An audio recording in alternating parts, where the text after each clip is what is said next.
ദേവു എഴുന്നേറ്റ് ഗൗരിക്കടുത്തേക്ക് ചെന്നു.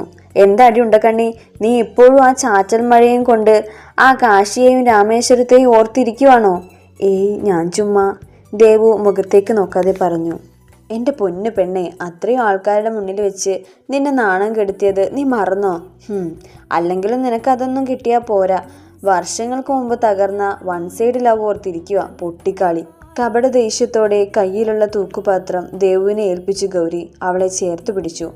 അമ്പലത്തിൽ നിന്ന് കൊണ്ടുവന്നതാ, നീയില്ലാത്തത് കൊണ്ട് ഞാൻ ഒറ്റയ്ക്ക് പോയി, അതാ ഇത്ര കുറച്ച്. ഗൗരി അവളുടെ തോളിൽ കൈയിട്ട് മുന്നോട്ടേക്ക് നടന്നു. ദേ നോക്ക്, നീ ഇപ്പോൾ ആ പഴയ ദേവുവല്ല, നീ ഇപ്പോൾ 20 വയസ്സുള്ള വലിയ പെണ്ണാണ്. അന്നത്തെ പൊട്ടബുദ്ധിയിൽ തോന്നിയ പ്രണയം കാര്യമായിട്ട് എടുക്കണ്ട കേട്ടോ.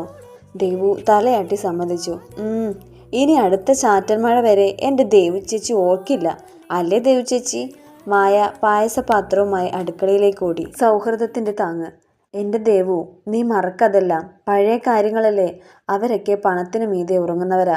നിന്നെ ഇഷ്ടമുണ്ടെങ്കിൽ പണ്ടേ അങ്ങേര് നിന്നോട് പറഞ്ഞേനെ. ഇതിപ്പോൾ അങ്ങേര് ജർമ്മനിക്ക് പോയിട്ട് വർഷം 2 കഴിഞ്ഞു.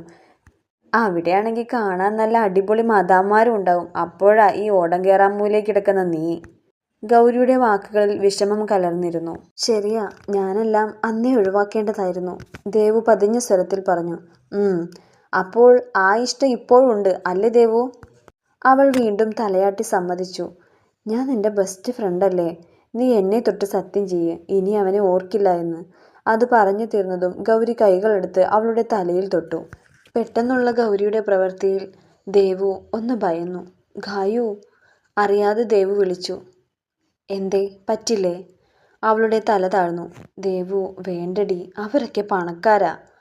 അറിയാം, പക്ഷെ എന്തോ പറ്റുന്നില്ല. അവളുടെ സ്വരമിടറി. നിന്നെ ഇത്രയും വിഷമിപ്പിച്ച ആ തെണ്ടിയെ എൻ്റെ കയ്യിൽ കിട്ടിയാണ്ടല്ലോ, ഞാൻ അവനെ ചതച്ച് കൊല്ലും. ദേഷ്യം നിയന്ത്രിക്കാൻ കഴിയാതെ ഗൗരി കൈകളിൽ അടിച്ചു.